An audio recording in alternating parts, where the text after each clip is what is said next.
Arman, thank you for taking time to talk to me today. There is a lot of horror going on in Ukraine, and it's been going on for years. Um, but this latest phase in the Russian invasion of Ukraine has left a lot of carnage across the country, and the latest took place in Izyum, and I believe you've been there and you've seen some of this carnage. So, um, can you just start off by telling me what you saw there? So yeah, no, I mean, I was in Izyum the last 3 days, and we went there actually when we heard the news that they found more than 400 graves outside the cemetery in Izyum, and probably a mass grave. So we immediately headed there.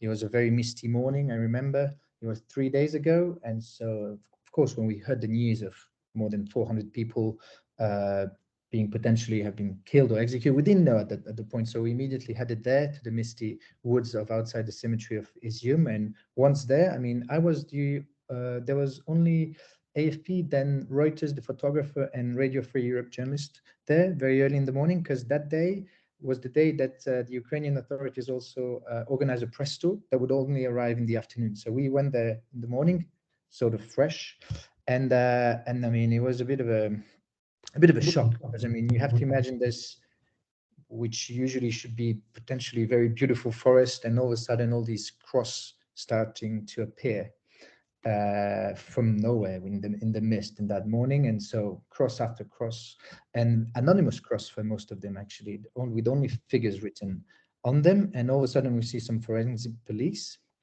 forensic military actually, not police at first, starting to dig this place by the crosses. And they immediately told us that they saw a cross with written 17 Ukrainian army, 17 people from the morgue in Izyum.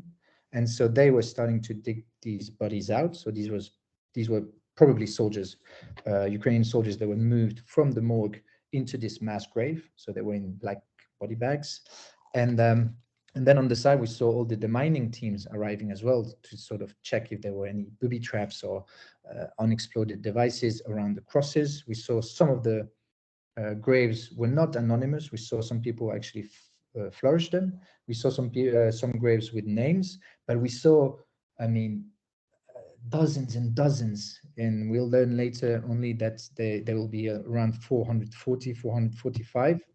But the number of people buried there is still unknown, because we still don't know if one grave corresponds to only one person. So far, it seems to be the case. I mean, we went there as well yesterday, and we had an update with the prosecutor, and there was only so far one official mass grave, and it concerns these 17 soldiers that were buried Yeah. there. Arman, we've been hearing and seeing some images of people that had their hands tied and feet bound. And have you seen anything like that during what you've seen? So the first day I didn't assist to the exhumation of civilians that happened in the afternoon, but one of my photographers was there, and they saw for the first time people with tied hands. At first, there was news of people being buried with ropes around their neck. That didn't actually wasn't the case that day.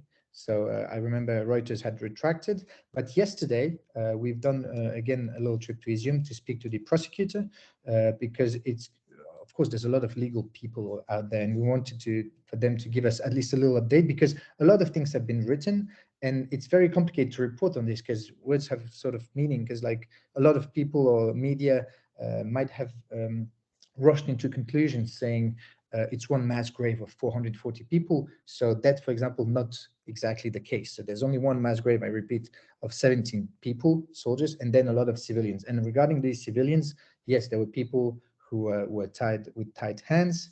Yesterday, the prosecutor confirmed to us that they found one person with a rope around the neck. And surprising, the new fact that he told us yesterday was that they found a lot of people with stabbing wounds. Uh, and in particular, this one woman who seemed to have been stabbed multiple times. Once again, he insisted that these bodies need to go through a proper autopsy, and that will be the case in the nearby big town of Kharkiv. So, and that will be updated. But yes, there were signs of mistreatment, at least probably torture, Yeah, uh, and they still haven't found so far people with executions.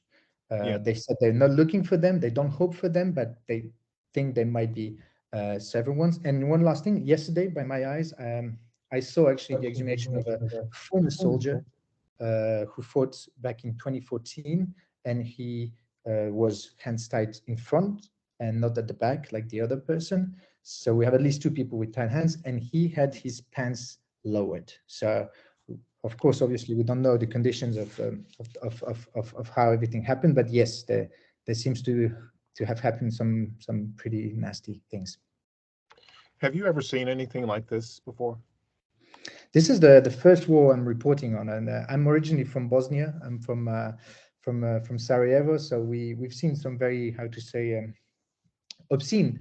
Uh, uh, some pictures come back to my head about Srebrenica and places like that where some war crimes have been committed. So me, it's the first time I cover a war, and I was in Bucha actually. Actually, I and in Bucha we had also the same case of this mass grave with some people from the morgue that has been transported there, but also people who have been executed, people who have been just dumped there, people who are actually unrecognizable, and that people who will have to do DNA tests and stuff like that to be able to be identified.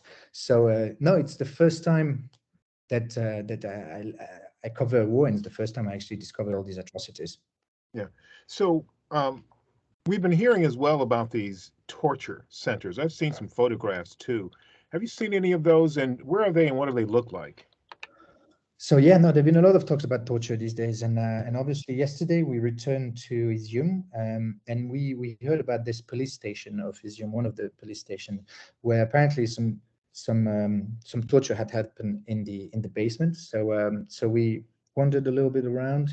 You have to know that like it's very complicated to move through checkpoints and stuff like that, because obviously the authorities want to have a little control on like who goes where and when, and because also we don't know about explosive devices, and it's a huge area that's been liberated recently, so it will take a bit of time to sort of secure it. However, we found the police station. We didn't want to wander into it without finding someone who had been there. So we found this man called Mihailo, who is 68. He was actually still in the hospital nearby, and he had his arm broken and a pretty bad beating in his kidneys and stuff. So he had like a urinary bag on his.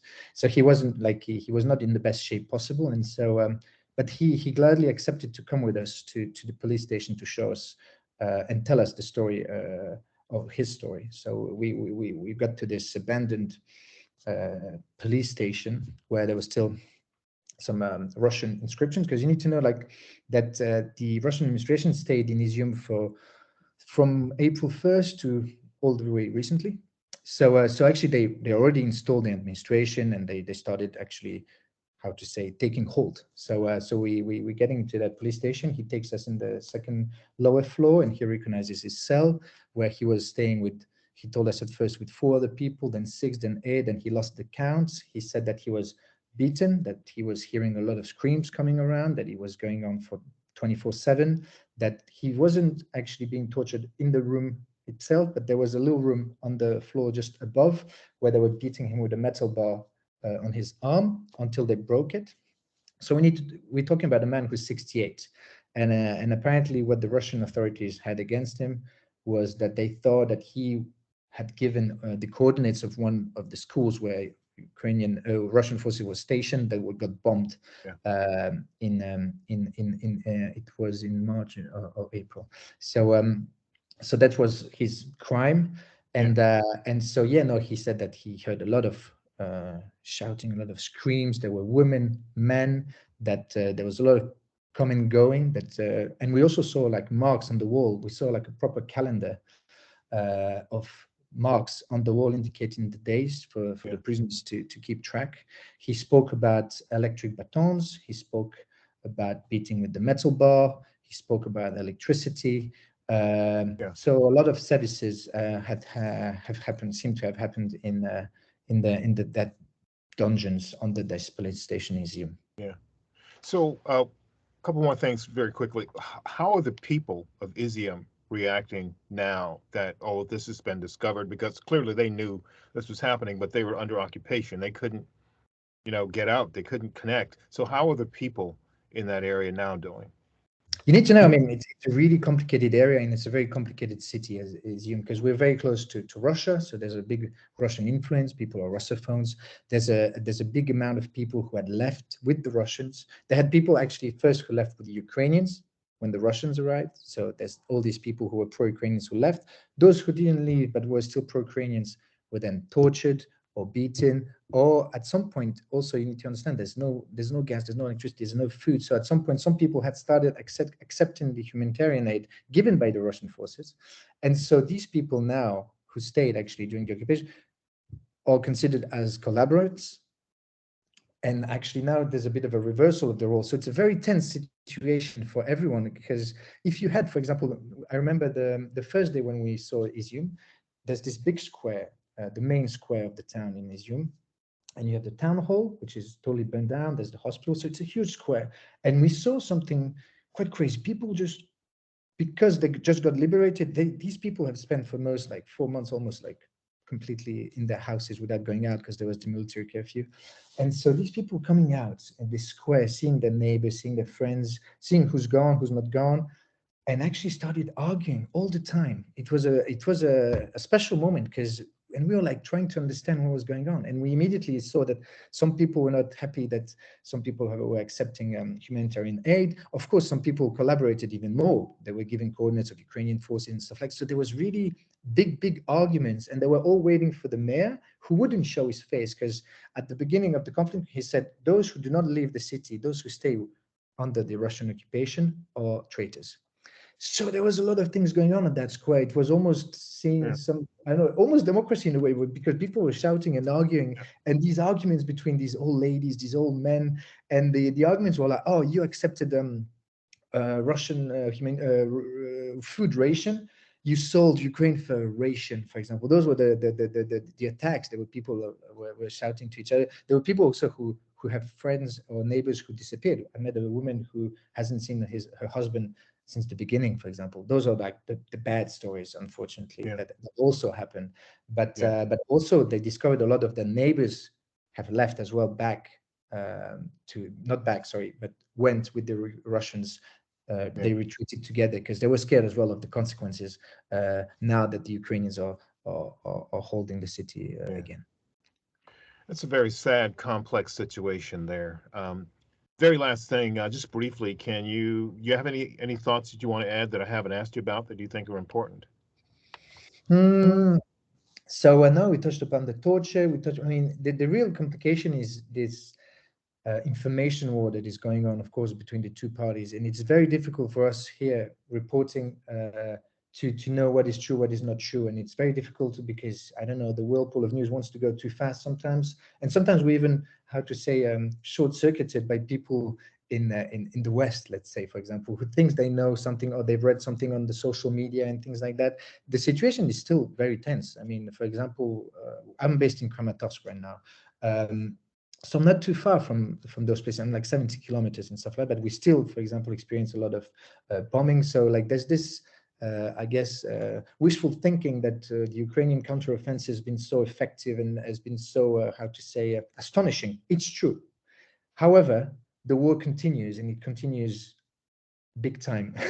And the Russian forces have not retreated that far. It looks impressive, of course, when you look at the map and stuff like that, but they're not too far. And we've seen from reports and from the announcement from the Russian authorities and obviously Moscow that they will not stop at this war, and they will take whatever it takes to continue and take as much territory of this country.